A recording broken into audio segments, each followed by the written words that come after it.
দেশের আইনশৃঙ্খলা পরিস্থিতি নিয়ে উদ্ভট পরিস্থিতিতে গভীর রাতে জরুরি সংবাদ সম্মেলন করেছে স্বরাষ্ট্র উপদেষ্টা লেফটেন্যান্ট জেনারেল অবসরপ্রাপ্ত জাহাঙ্গীর আলম চৌধুরী।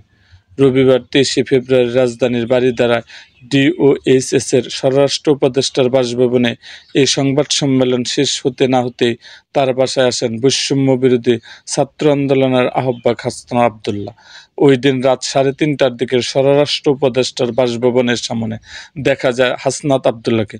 তবে এ সময় তিনি সাংবাদিকদের সঙ্গে আনুষ্ঠানিকভাবে কোনো কথা বলেননি। এর আগে স্বরাষ্ট্র উপদেষ্টাকে ব্যর্থ দাবি করে তার পদত্যাগ দাবি করে মধ্যরাতে বিক্ষোভ করেন ঢাকা বিশ্ববিদ্যালয়ের শিক্ষার্থীরা। এর কিছুক্ষণ পরে রাত 3টার দিকে জরুরি সংবাদ সম্মেলন আসে স্বরাষ্ট্র উপদেষ্টা। সংবাদ সম্মেলন শেষ করে বেরিয়ে যাওয়ার সাংবাদিকদের সামনে পড়েন হাসনাত আবদুল্লাহ। এ সময় কয়েকজন সাংবাদিক ব্যক্তিগতভাবে তার সঙ্গে কথা বলেন, তবে আনুষ্ঠানিক কিছু বলতে রাজি হননি তিনি। এর আগে রবিবার 23শে ফেব্রুয়ারি দিবাগত রাত 1:15টার দিকে সারা দেশে ছিনতাই, সন্ত্রাসী কর্মকাণ্ডে নিয়ন্ত্রণে স্বরাষ্ট্র উপদেষ্টার ব্যর্থতার অভিযোগ তুলে তার পদত্যাগের দাবিতে বিক্ষোভ করেন ঢাকা বিশ্ববিদ্যালয়ের শিক্ষার্থীরা। তারা সোমবার 1টার মধ্যে স্বরাষ্ট্র উপদেষ্টার পদত্যাগের আলটিমেটাম দিয়েছেন।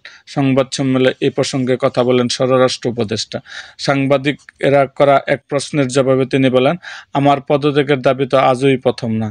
তারা যে কারণে আমার পদত্যাগ দাবি করে, আমি যদি সেই বিষয়গুলো উন্নতি করে দিতে পারি তাহলে তো আর পদত্যাগের প্রশ্ন থাকছে না। যারা তার পদত্যাগ চাইছেন তারা মূলত আইন শৃঙ্খলা পরিস্থিতির উন্নতি চান। উল্লেখ করে উপদেষ্টা বলেন, আইন শৃঙ্খলা পরিস্থিতি যেন উন্নতি হয় এই ব্যবস্থা আমি করছি। আইন শৃঙ্খলা পরিস্থিতি আগের থেকে অনেক উন্নতি হয়েছে এবং এটা আরও উন্নতি হতে থাকবে।